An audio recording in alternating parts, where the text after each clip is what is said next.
Hola, ¿qué tal? Les hablo su amiga María del blog danielymariaonline.com y en esta ocasión tenemos un invitado muy especial, Gerardo García desde Chihuahua, México, está con nosotros para ayudarnos a entender un poquito los acontecimientos que estamos viendo en estos últimos días y meses y para que nos ayude, perdón, a entender un poquito mejor la realidad.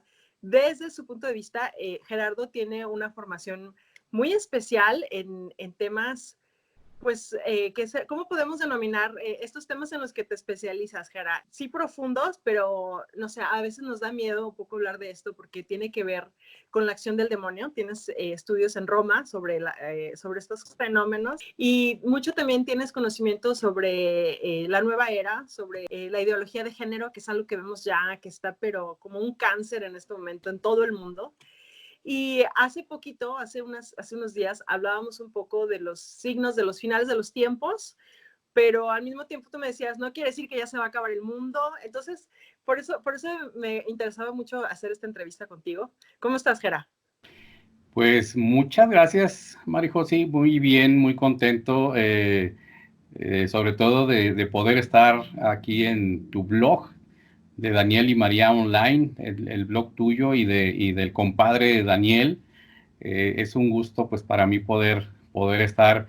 Yo decía, ¿cuándo se me va a hacer? Y bueno, pues hoy se me hizo y estoy muy contento.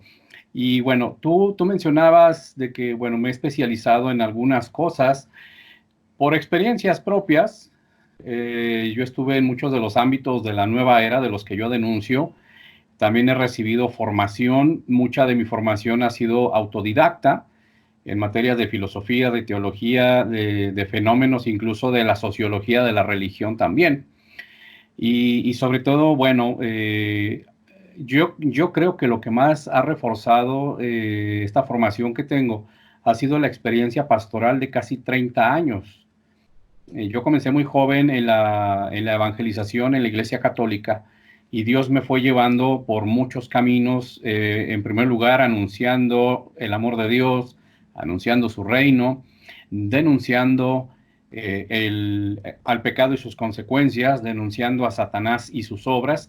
Y en ese ámbito de denunciar a Satanás y sus obras y el pecado y sus consecuencias, pues entran todos estos ámbitos de la nueva era, en los cuales, como mencioné hace un momento, yo estuve metido hasta los huesos, pues sí, hasta muy profundamente, ¿no? Y Dios me sacó de todo eso, Dios tuvo misericordia de mí, Dios me rescató, pasé por un intento de suicidio a los 15 años de edad, que casi lo logro, y fue una intervención divina, definitivamente, el que yo no haya podido consumar ese suicidio. Pero bueno, pues bendito sea Dios. He tenido la oportunidad de recibir formación en Roma, Italia, y bueno, pues también he estado predicando en muchas partes de México, muchas partes de Estados Unidos, también en España, y bueno, pues estoy para servirles. Muchas gracias, Gera. Y vamos a invitar a la gente que nos está viendo que vayan a tu sitio web. Recuérdame, es Gerardo García. Bueno, mi sitio web es Soy Gerardo www.soygerardogarcia.com. García. Uh-huh. Y ahí Ahorita, está tu testimonio completo, ¿cierto? bueno, también lo pueden ver en YouTube.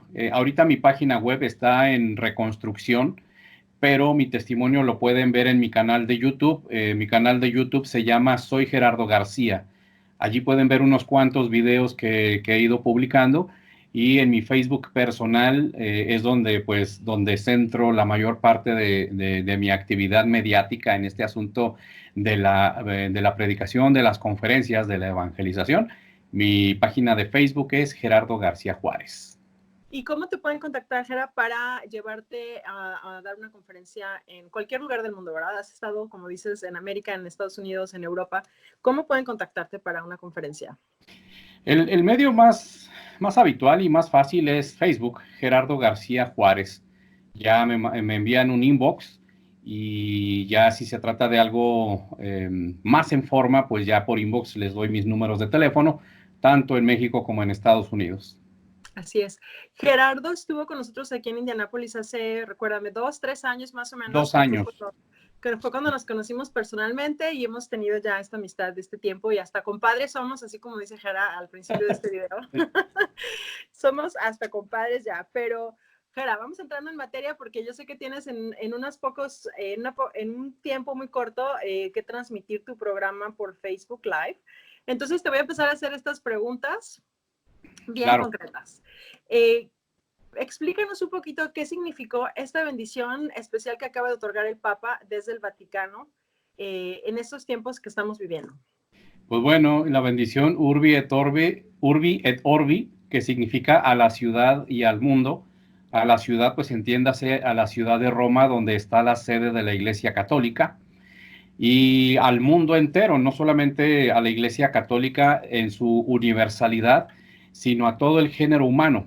Esta bendición la recibimos principalmente los católicos, pero también las personas que, aunque no son creyentes o profesan otra religión, en un acto de buena voluntad decidieron también participar y recibir la bendición y los beneficios de esta bendición. Esta bendición Urbi et Orbe se da en 3 ocasiones muy especiales y muy específicas únicamente. El 25 de diciembre, el Santo Padre sale al balcón de la Basílica de San Pedro y bendice al mundo por el acontecimiento del nacimiento del Hijo de Dios, Salvador nuestro. También en el domingo de Pascua, el Papa bendice Urbi et Orbi, y cuando es elegido un pontífice, uno de sus primeros actos, cuando es presentado al mundo y se conoce su nombre como pontífice, es impartir la bendición Urbi et Orbi. Esa es la forma ordinaria, pero hoy vivimos una situación extraordinaria, que para eso a través de la Secretaría Penitenciaria de la Santa Sede se otorgó una indulgencia especial, una indulgencia plenaria ante esta situación de pandemia que estamos viviendo en todo el mundo, la pandemia del coronavirus, o en su nombre científico COVID-19. Y fue un evento extraordinario porque se trató de bendecir a la iglesia y al género humano en general, pero suplicando a Dios por el cese de esta enfermedad, por el cese de esta pandemia, perdón, pidiendo por los enfermos, por quienes están en peligro de muerte especialmente, que se han contagiado, por las personas que están dando cuidados especiales o incluso ya cuidados paliativos a personas que van a morir, pero también a todos nosotros como una oportunidad que Dios nos da para volver a Él, para arrepentirnos. Y esto entra en el ámbito de la autoridad dada por Dios. Potestad viene de Dios. Significa que Él tiene poder sobre todo, pero Él delega su autoridad. Y Jesucristo delegó su autoridad sobre sus 12 apóstoles. Y los 12 apóstoles delegaron esa autoridad y facultaron a sus sucesores, que son actualmente los cardenales y los obispos facultan a los sacerdotes para que puedan bendecir en nombre de Dios a través de la Iglesia Católica. Entonces fue un evento extraordinario para suplicar a Dios el cese de esta pandemia, pero también pedir esas gracias especiales que en estos tiempos difíciles necesitamos todos y cada uno de nosotros. Y una de estas gracias especiales que son las indulgencias plenarias, que se pueden obtener a través de esta bendición. ¿Quiénes son las personas que pueden obtener esta indulgencia plenaria? ¿Y qué tienen que hacer para obtenerla? Bueno, de la manera ordinaria, pues los católicos, aquellos que tienen los sacramentos, que han recibido el bautismo, la confirmación y que reciben habitualmente la Eucaristía. Pero en esta ocasión, dentro de la autoridad que el sumo pontífice tiene, abrió este tesoro de la iglesia también a las personas incluso de buena voluntad. ¿Qué significa la indulgencia plenaria? Que significa el perdón total de aquellos pecados que ya se confesaron, pero también el perdón total y la remisión de las penas y las culpas merecidas por esos pecados. Y en esta ocasión, como mencioné, también se abre a las personas, a todas aquellas personas de buena voluntad. El perdón total de los pecados y de las penas y las culpas merecidas por tales pecados. Por esta situación que estamos viviendo, muchos templos alrededor del mundo están cerrados. La misa se sigue celebrando, pero de manera privada. Y hemos estado viendo las transmisiones por los medios digitales, por los canales de paga de televisión y los canales abiertos. Pero no puede haber no se puede sustituir el sacramento con una transmisión. en esta ocasión sí, en esta ocasión sí. También la Santa Sede otorgó esa concesión, por así decirlo, por el hecho de que no están abiertos los templos, pues la gente no puede acudir de forma física para participar del culto divino.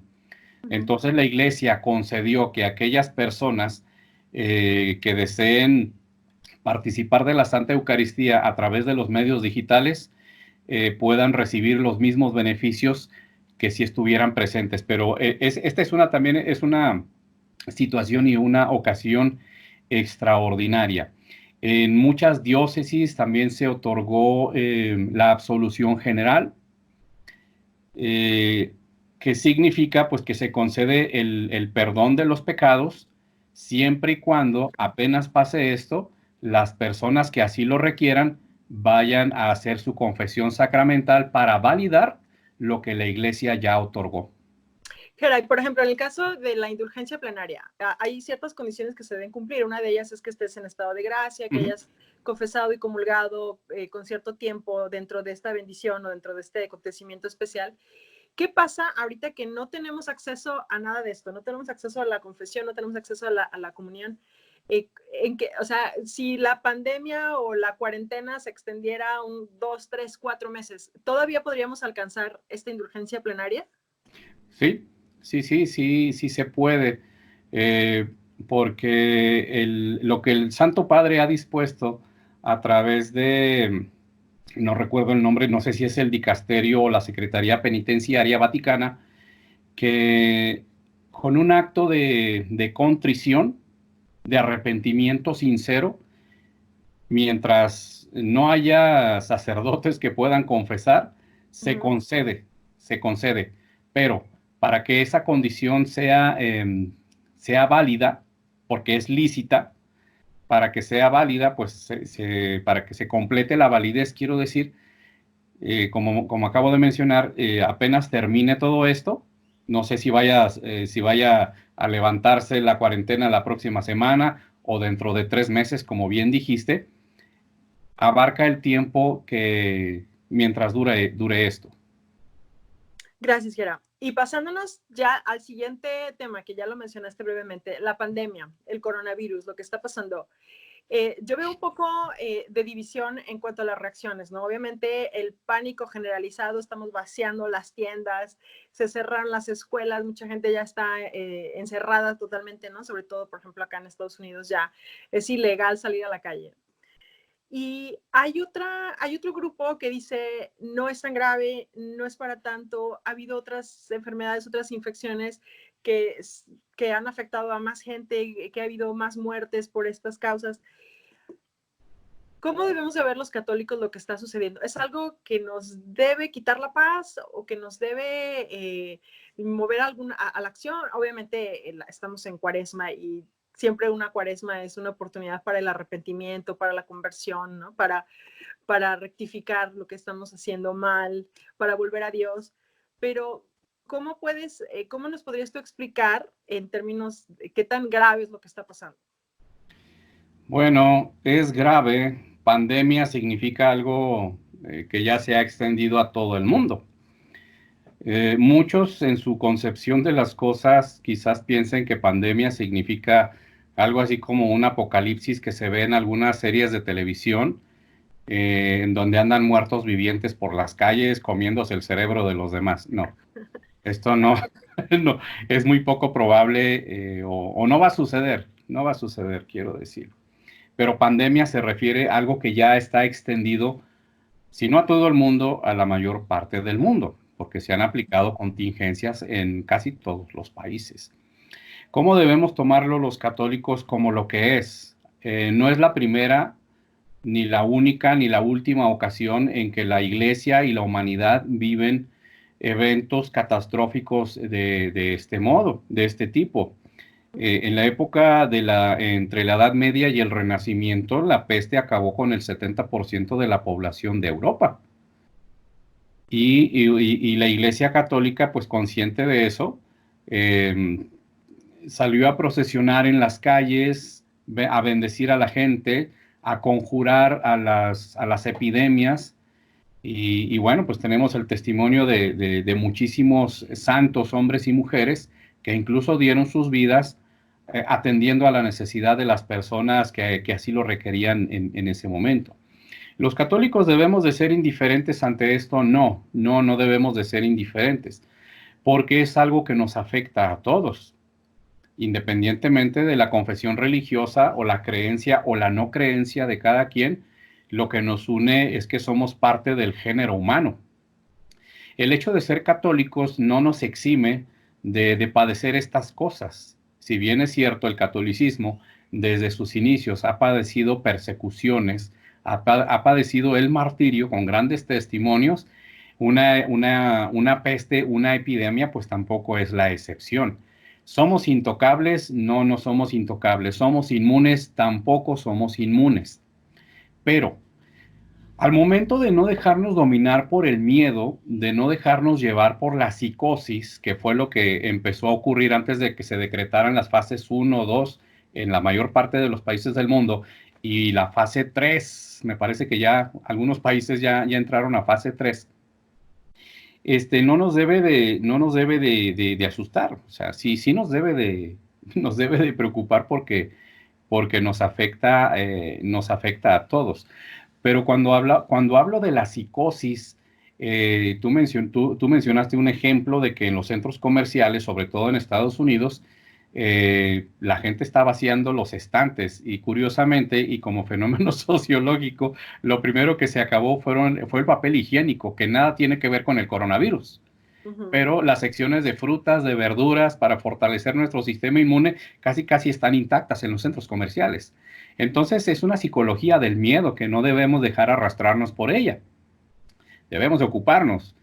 Pero al decir que no somos inmunes, tampoco quiere decir que el Señor nos abandone y nos deje. Hay que verlo desde muchas ópticas, desde muchas perspectivas que quizás en un solo punto o en una sola entrevista, pues no abarcaríamos, porque en primer lugar yo no soy especialista epidemiológico, sé lo que he visto en los medios, lo que he leído, pero claro, en los medios que son serios, Claro. porque yo no voy a estar viendo a personas que me van a decir que ya el día de mañana van a llegar personas del Servicio Secreto de los Estados Unidos y a fuerzas me van a inyectar un chip bajo el brazo, que puede que ocurra, pero es muy Ya poco no se probable. sabe. Es muy Ya poco no se probable. sabe. Entonces, debemos estar ocupados, sí, preocupados en el sentido de cuidarnos nosotros y también de cuidar a los demás, porque es uno de los aspectos de la caridad cristiana, de la sana convivencia entre las personas que viven en una ciudad, que viven en un país. No debemos actuar irresponsablemente. Y en ese sentido, debemos aceptar que la realidad es esta, pero también debemos darnos cuenta que Dios lo ve todo y que Dios incluso ha permitido esto como consecuencia de nuestros pecados, de nuestras infidelidades, de nuestras indiferencias. O sea, son consecuencia del pecado de todos nosotros, pero que es una situación que Dios está permitiendo evidentemente. Que esto es voluntad de Dios, yo lo pondría en duda. ¿Por qué? porque todo, ¿cómo expresarlo? Todo lo que ocurre es porque Dios lo permite, pero no todo lo que Dios permite está dentro de su voluntad. Y en ese sentido, eh, estamos padeciendo esto, entre otras cosas, como ya mencioné, por nuestro alejamiento de Dios, porque le hemos dado preferencia al pecado, le hemos dado preferencia a vivir como en ocasiones como si Dios no existiera. Y Hay un como sacerdote. humanidad lo estamos ofendiendo, yo creo como nunca antes, ¿no? El padre Fortea dice, es que no se puede ofender tanto a Dios, no puede Exacto. ser esto. Uh-huh. Entonces, exacto, no podemos pretender estar viviendo en ofender a Dios y que no haya consecuencias. Así es. Pero, Entonces, en ese sentido, Dios lo está permitiendo quizás para una purga, para una purificación, no solamente de la humanidad, sino también de la parte humana de la Iglesia Católica, porque la Iglesia Católica tiene dos realidades, dos dimensiones, la dimensión espiritual, que esa es incólume, o sea, no sufre daño, no se destruye, no cambia, no se altera, no muere, no se eh, equivoca, no es se la verdad. equivoca, Uh-huh. porque el fundador es perfecto, el fundador es santo y ese se llama Dios en sus tres divinas personas. Pero la otra dimensión de la Iglesia Católica es la dimensión humana.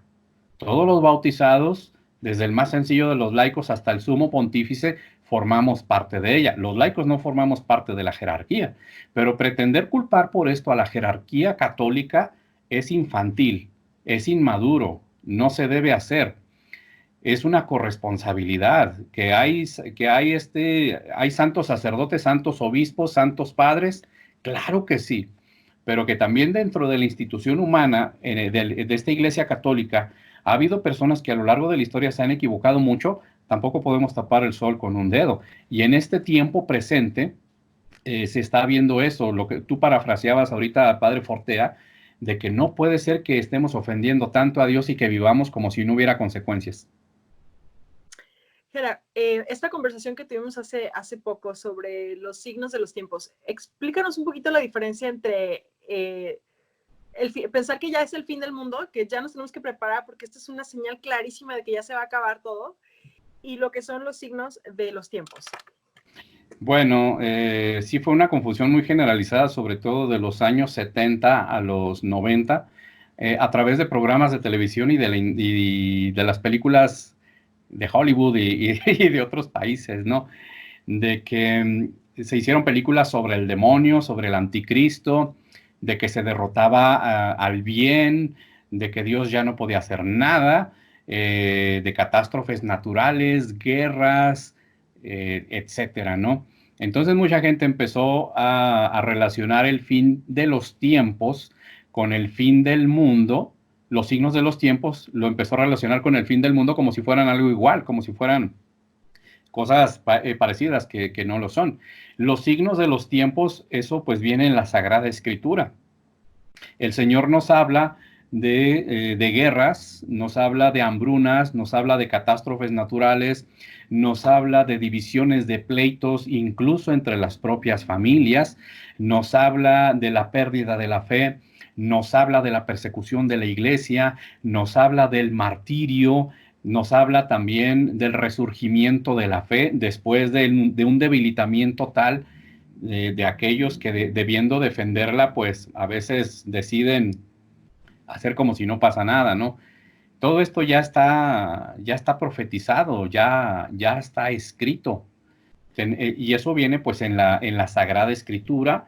Está también lo que algunos santos y santas de la Iglesia Católica a través de visiones, el Señor, la Santísima Virgen, el Arcángel Miguel les han revelado.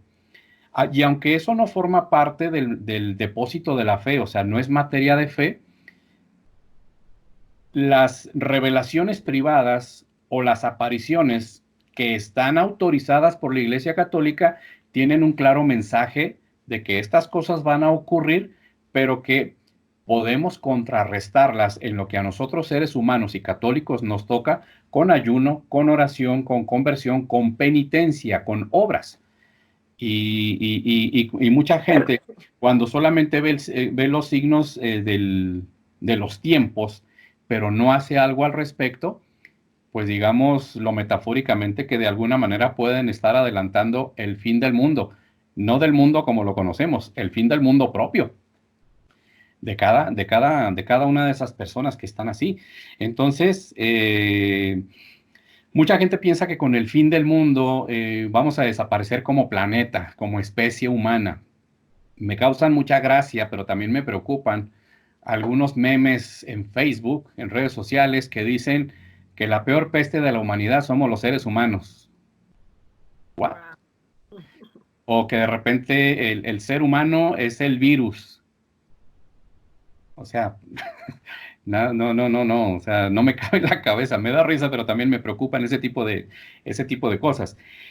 La Sagrada Escritura no nos habla de la destrucción del planeta Tierra, nos habla del cielo nuevo y de la tierra nueva, la nueva Jerusalén. Pero que para que eso llegue, vamos a tener que sufrir persecuciones, tribulaciones, hambrunas, pestes, enfermedades y guerras. Entonces, yo no creo, y en ninguna parte del magisterio de la iglesia y ningún santo de la iglesia católica, ningún padre de la iglesia, nos habla de que Dios va a aniquilar aquello que creó. No, lo va a transformar, pero ya purificado y ya plenificado. Y eso es lo que nos debe de llenar a todos y cada uno de esperanza. Claro, regresando un poquitito a la cuestión de la peste y de nuestra iglesia, también he visto un poco de división en algunos líderes y predicadores católicos, cuando algunos dicen que antes la peste y las enfermedades y las epidemias se enfrentaban, ¿no? con los sacramentos, con procesiones, con las puertas abiertas de las iglesias, y ahora está todo esto cerrado, todo esto está inalcanzable. ¿Cuál es tu opinión al respecto? Bueno, tocaste un punto bastante sensible, porque es cierto que se hacía. ¿Y por qué no se hace ahora? Son diversos factores. Puede ser lo políticamente correcto, puede ser la racionalización de la fe, puede ser el cientificismo que le quita valor a la dimensión preternatural, sobrenatural, quiero decir, le quita esa dimensión. O sea, una procesión con el Santísimo, con un santo, asperjar agua bendita o exorcizada por las calles, no es un simbolismo. Claro que significa algo, pero no es un mero simbolismo, sino que tiene una dimensión poderosa a nivel espiritual, a nivel teológico. ¿Por qué? Porque la autoridad toma del mismo Jesús aquello que le fue mandado a hacer: anunciar el reino de los cielos, sanar a los enfermos y liberar a los oprimidos por el diablo. Entonces, cuando una fe se quiere ver desde el punto de vista racionalista, sin fe, o demasiado cientificista, quitando toda posibilidad de evento sobrenatural o de milagro, pues es entonces que vemos lo que vemos, ¿no? Y sí, lamentablemente ha habido mucha división. eh, y vaya, hemos estado viendo de poco en poco sacerdotes que han salido a las calles de su parroquia aquí en México, en Italia, en España, en Estados Unidos, a procesionar con el Santísimo Sacramento y a bendecir a la gente. Sí. Hemos visto también obispos, por ejemplo, la conferencia de obispos de Polonia.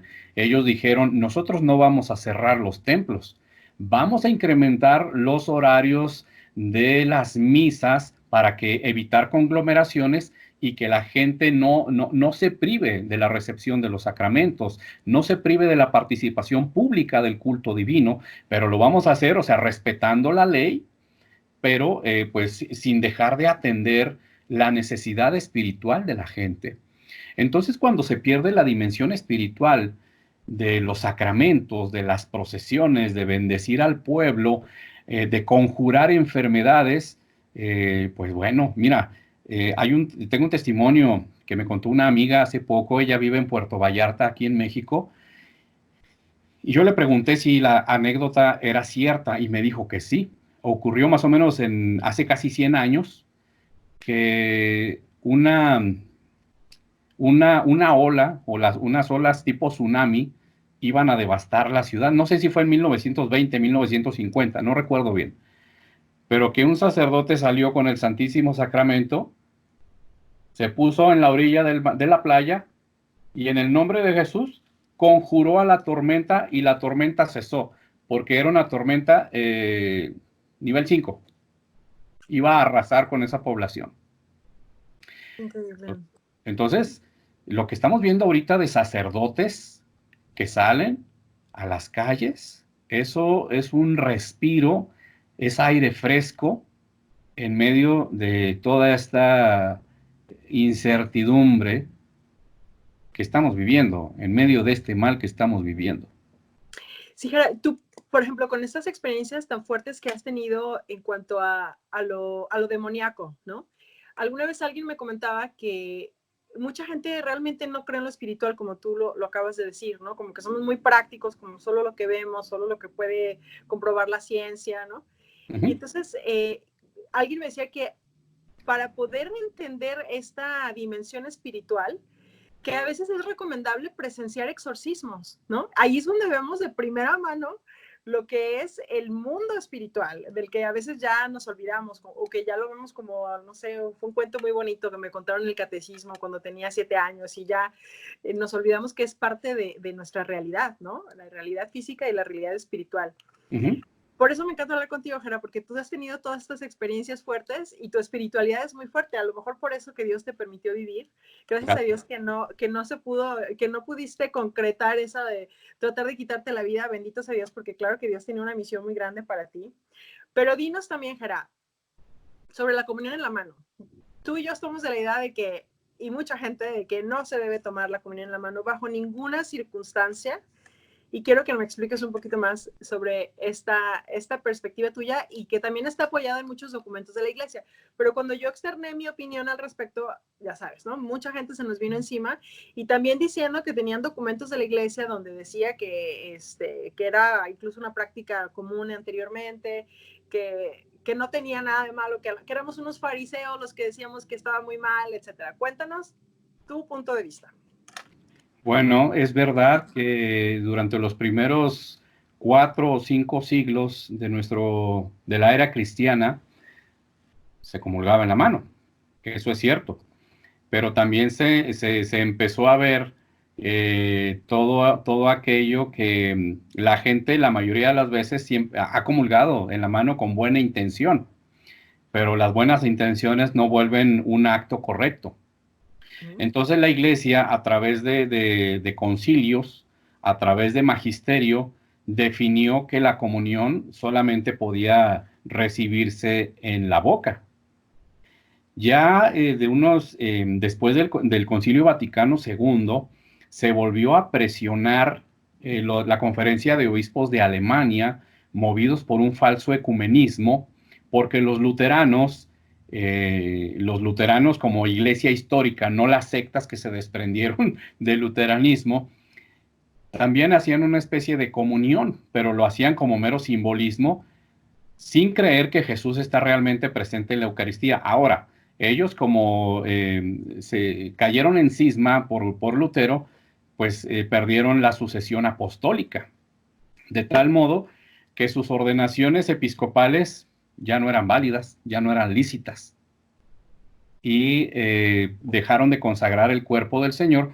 Pero en los años 70, principios de los años 70, algunos obispos de la Conferencia de Obispos de Alemania presionaron al Papa Pablo VI, San Pablo VI, para que concediera una concesión a nombre del ecumenismo, y se concedió, pero se establecieron condiciones, y esas condiciones al día de hoy la gente no las conoce o no las respeta. De tal modo que pues mucha gente que comulga en la mano, después de comulgar hace la señal de la cruz sobre su frente y su pecho y puede que le queden partículas pegadas del cuerpo del Señor.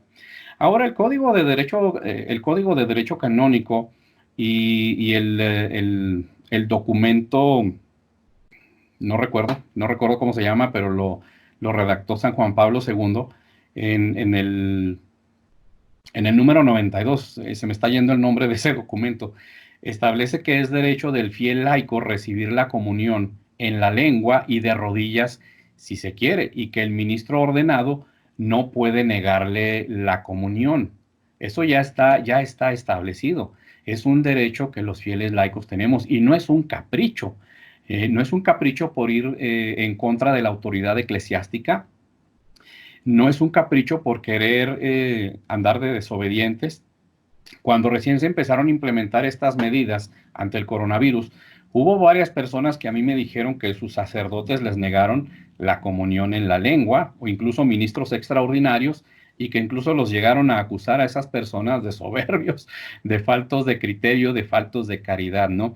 Como, como si en 2000 años de comulgar, pues como si alguien se hubiese contagiado por recibir de la mano de alguien el cuerpo del Señor, o de beber en el cáliz, que es común en la mayoría de las veces, beber la sangre del Señor.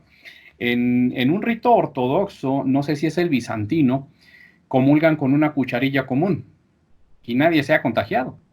Entonces, decir que uno está desobediendo, que está desobedeciendo es muy impreciso, pero también decir que pese a lo que ocurra, uno va a comulgar a fuerzas en la lengua, pues también tenemos que evaluar esa situación. La gente que ha tenido que comulgar en la mano lo ha hecho con mucho dolor y trata de hacerlo de la manera más reverentemente posible.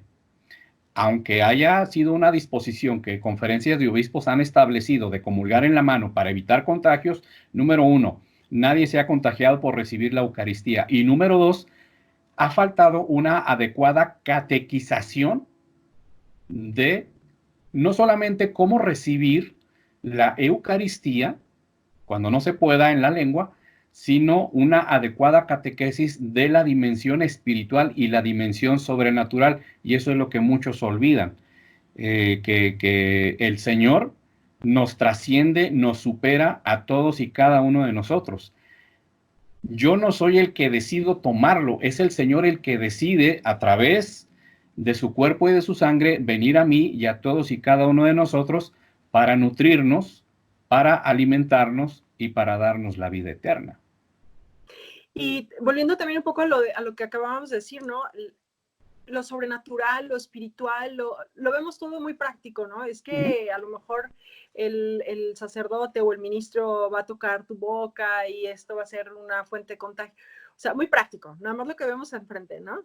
No vemos la función sobrenatural de los sacramentos, no vemos más allá de nuestra nariz. Por eso es que decimos, no, está muy mal arriesgar a todos, arriesgar al sacerdote, arriesgar, así como que, ok. Miren, el coronavirus no es una enfermedad nueva. Ha existido desde hace mucho.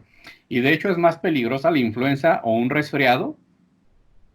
Es más peligrosa que que el propio coronavirus. Pero como está en un nivel de pandemia, claro que tenemos que cuidarnos. Vuelvo a lo mismo, no tenemos que ser indiferentes ni sentirnos el Superman o el Rambo católico o la mujer católica, la mujer maravilla católicos, no. Pero tampoco debemos de olvidar esa dimensión espiritual, esa dimensión sobrenatural. Y me gustó mucho hoy en la bendición Urbi et Orbi, las letanías de súplicas ante el Santísimo Sacramento. Se hablaba por el fin de la enfermedad, se hablaba por el fin de la acción de Satanás en el mundo. Se habló de muchas cosas muy hermosas y yo seguí toda la transmisión de una manera devota.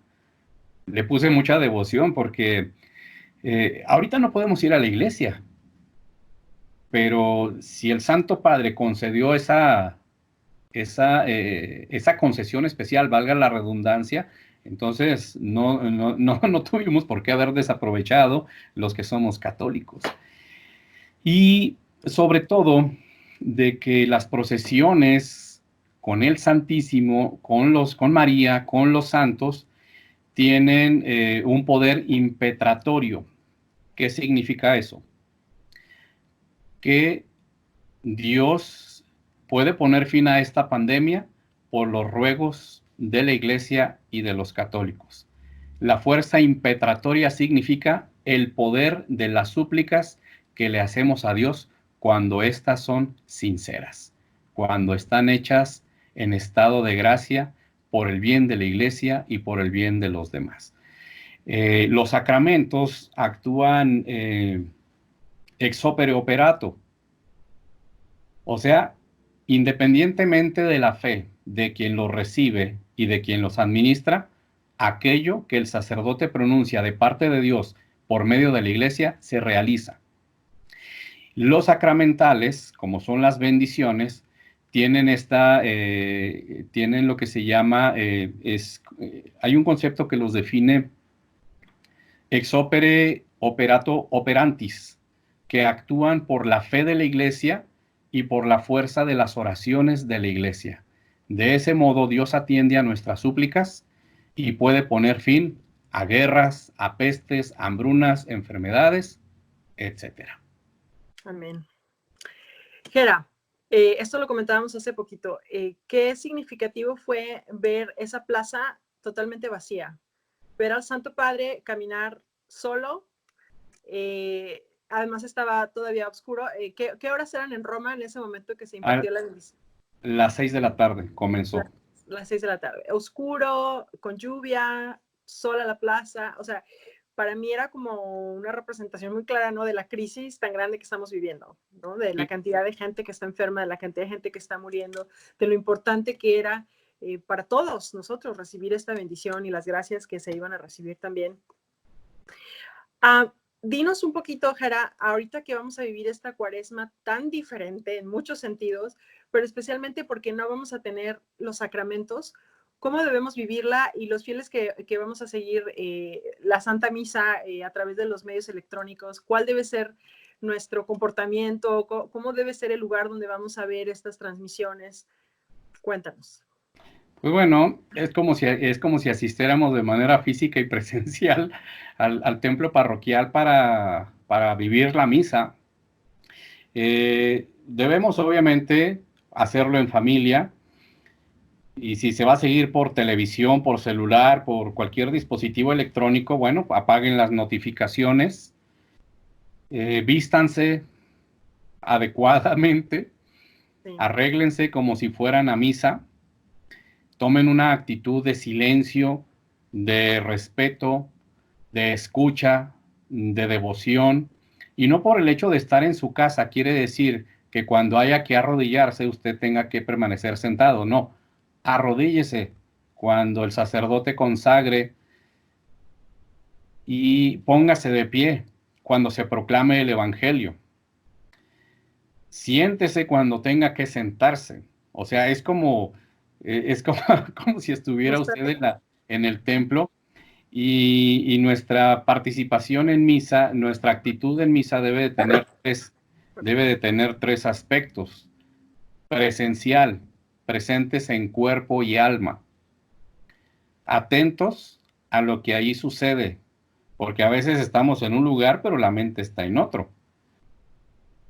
Y este tiempo de gracia, porque podemos tomarlo también así, en su casa, alístense todos en su familia, estén 5 minutos antes de que empiece la transmisión, estén dispuestos interiormente en silencio. Claro que es una fiesta, pero a lo que me refiero en silencio no quiere decir que no le hables a nadie, sino que ya llevemos dispuesto nuestro corazón. Bueno, esa es la primera actitud, estar presentes física y espiritualmente. La segunda actitud es la participativa. Escuchar las lecturas, el evangelio, escuchar la homilía del sacerdote, observar los gestos, las posiciones de cómo pone las manos el sacerdote, cómo es su postura corporal. O sea, participar de lo que allí sucede. Y la tercera actitud es la actitud fructífera. Por eso en latín se decía antiguamente, ite, misa est. Vayan en paz, la misa ha terminado.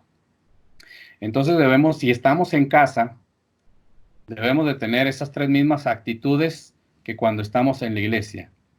Presencialmente, participativamente y fructíferamente. Yo creo que eso va a enriquecer mucho el que en este tiempo difícil que estemos viviendo podamos alimentarnos y sobre todo pues hacer la comunión espiritual, que la iglesia también ya lo ha concedido, ¿sí? No digan, es que no tiene validez. Recordemos que la iglesia tiene autoridad para atar y para desatar. Y como esta es una situación extraordinaria, hay que aprovechar. Yo les aseguro que cuando todo esto pase, espero que sea pronto, yo les aseguro que vamos a estar como si fuera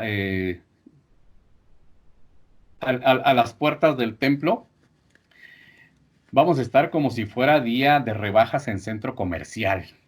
Vamos a querer entrar corriendo porque, bueno, nos vamos a alegrar tanto y vamos a revalorar aquello que no podemos tener de momento, pero que por el hecho de haberlo tenido siempre, por el hecho de ser tan obvio, nos hemos olvidado o nos habíamos olvidado de tantas cosas muy importantes. Y de admirarlo, de agradecerlo, de anhelarlo, ¿no? Como, bueno, ahí está cada domingo, Claro, ¿no? Íbamos a misa entre semana. Bueno, ahí está, o sea, es como claro. parte de mi vida, de mi rutina. Y ahora estamos todos sedientos de tenerlo nuevamente. Entonces, Correcto. así es, Gera. Y bueno, este último comentario que quiero hacerle a la gente que nos está viendo. Obviamente se ha dicho mucho sobre algunas cosas que ha hecho y ha dicho el Papa Francisco, ¿no? Algunos no están muy de acuerdo en las cosas que él dice, cómo maneja algunas situaciones, pero él sigue siendo el sucesor de Pedro, él sigue siendo la cabeza de la iglesia y como dice Gera, todo esto que ha concedido la iglesia, o sea, es autoridad, ¿no? O sea, podemos recibir todas estas gracias, por ejemplo, la bendición que hubo hoy, beneficiarnos de la comunión espiritual, todo lo que está concediendo la iglesia en estos momentos, de poder ver la misa por medios electrónicos, podemos, o sea, es algo que ha otorgado la autoridad de la iglesia, independientemente de, ¿no? de lo que pensemos o no queramos ver o escuchar del Papa Francisco. Entonces, seguimos siendo católicos y el Papa sigue siendo la cabeza de la iglesia y seguimos todavía debajo de esta autoridad, ¿no? Correcto. El Papa Francisco es el Papa. Para aquellos que anden con teorías de conspiración, diciendo que es un impostor. No, no lo es. Hay que reevaluar esas personas que piensan de ese modo, hay que repensar y si necesitan confesarse, pues háganlo en la primera oportunidad, porque la difamación y la calumnia entran en el ámbito de los mandamientos que dicen no mentirás y no levantarás falsos testimonios contra tu prójimo, y el Papa es nuestro prójimo. Ha sido elegido válida, legítimamente, canónicamente, o sea, Francisco es el sucesor de Pedro. Hay gente que ha dicho, y me ha tocado escucharlo, para mí el verdadero Papa es Benedicto. Aquí no importa lo que tú sientas, no importa lo que tú pienses. Y como dice Ben Shapiro, a los hechos no le importan tus sentimientos. Si te cae bien el Papa, qué bueno. Si lo quieres, si lo amas, qué bueno. Yo amo al Papa. Podré estar en desacuerdo con algunas cosas que a título personal haya podido decir, pero todos nos equivocamos cuando hablamos a título personal. Pero ninguno de los papas que ha habido, ninguno de los 266 papas, incluido Francisco, ninguno, y ha habido papas antipapas, ha habido en la época del Renacimiento, llegó a haber 3 papas, y todos decían que eran el legítimo, pues, pero claro que solamente era uno. Ningún papa, por malo que haya sido o indigno que haya sido, ningún papa hasta la fecha ha hablado ex cátedra en contra de la fe, de la moral y de las costumbres católicas. De las Ningún. enseñanzas de la iglesia en 2000 Exacto. años, jamás. Exacto. Jamás han Y quiero mencionado. recalcar algo que el padre Fortea dijo hace tiempo. El Espíritu Santo protege de tal forma el ministerio petrino que no va a permitir que por cuestiones de su humanidad el Papa llegue a faltar en materia de fe y de moral. Podrá opinar, podrá tener sus puntos de vista. Miren, yo he visto algunos fenómenos y me van a disculpar por los términos que voy a utilizar, pero si el Papa dice que Argentina va a ganar el Mundial de Fútbol, el Papa es argentino, qué bueno, ese es su deseo, pero no quiere decir que así va a ser. No es palabra de Dios, no es dogma de fe, no estamos obligados porque no forma parte de su opinión personal.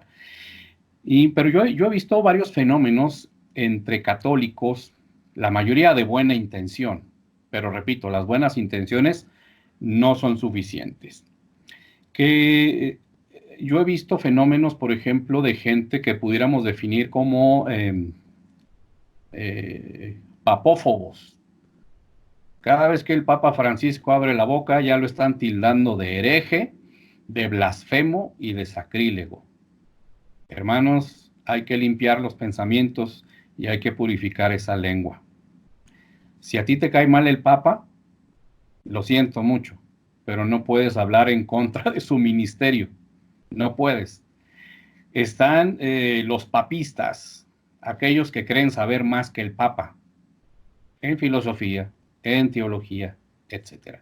Si bien es cierto que los dos últimos papas que hemos tenido, Juan Pablo II, era un filósofo en toda la extensión de la palabra, un santo en toda la extensión de la palabra, Benedicto XVI, nuestro Papa emérito, es una biblioteca teológica andando, tiene varios títulos en teología y es una persona súper humilde, súper santa. Entonces, si pretendemos comparar a Francisco, al Papa Francisco, con Juan Pablo II y con Benedicto XVI, obviamente quien haga esas comparaciones siempre le va a encontrar errores.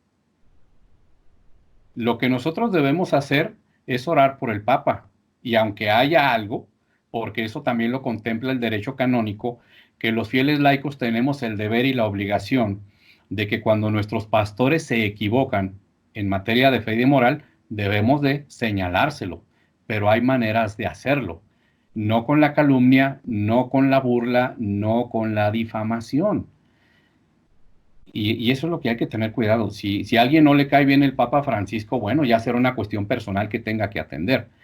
Pero lo que sucedió el día de hoy es que el Papa nos confirmó en la fe. Claro, me enteré también de personas que criticaron al Santo Padre porque no se arrodilló cuando estaba el Santísimo expuesto. Ujú. Siento lástima por la actitud de esas personas. ¿Por qué?